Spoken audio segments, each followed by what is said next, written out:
fem més petit el de Girona i fem més gros el de Perpinyà, cap problema. Això seria una política de país. Això seria una política de país, si ho fos. Exacte. Per això nosaltres l'economia, tot el que sobra al sud, que vingui cap al nord, perquè l'economia nord-catalana és un desastre, és un territori sinistrat. És a dir, l'estratègia de l'estat francès ha estat d'ofegar econòmicament la Catalunya Nord des d'un principi.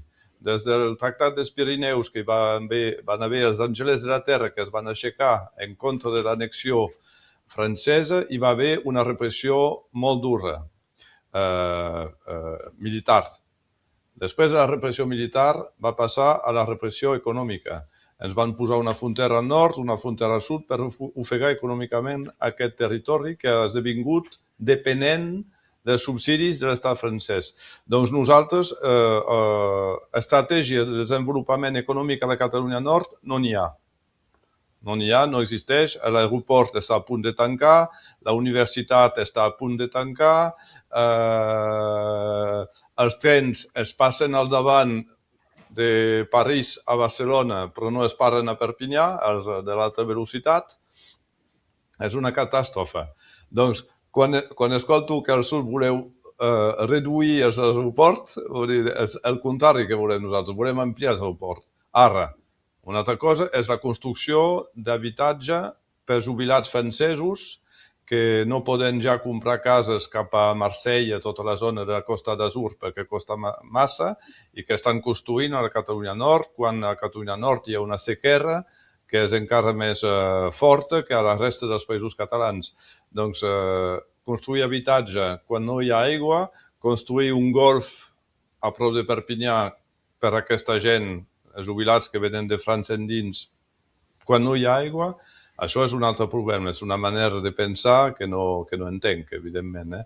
L'aeroport és una cosa, els trens és una altra, però al nivell econòmic no penso que nosaltres, l'economia a Catalunya Nord són els jubilats. És com una casa de jubilats a cel obert, que ens venen, no jubilats nostres, d'importació francesa, els importem els jubilats.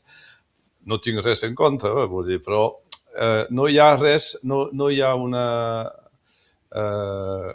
intenció de crear empresa, per exemple. Jo, mira, estic aquí a Occitània amb la meva empresa, el meu pare sempre ho ha dit, a Catalunya Nord impossible de muntar aquesta empresa. No hi ha una voluntat, no hi ha un suport institucional de cara a la creació d'empresa, no hi ha aquesta intenció.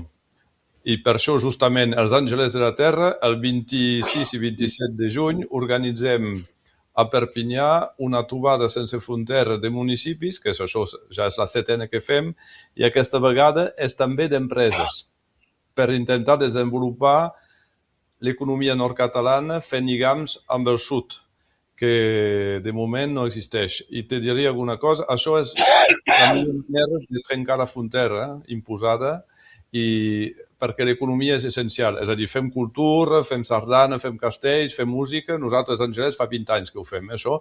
Però per l'estat francès i espanyol, el pitjor és el lligam econòmic. I, de fet, entre el País Valencià i el Principat és la mateixa cosa. També hi ha una frontera per no deixar créixer l'economia catalana dels països catalans.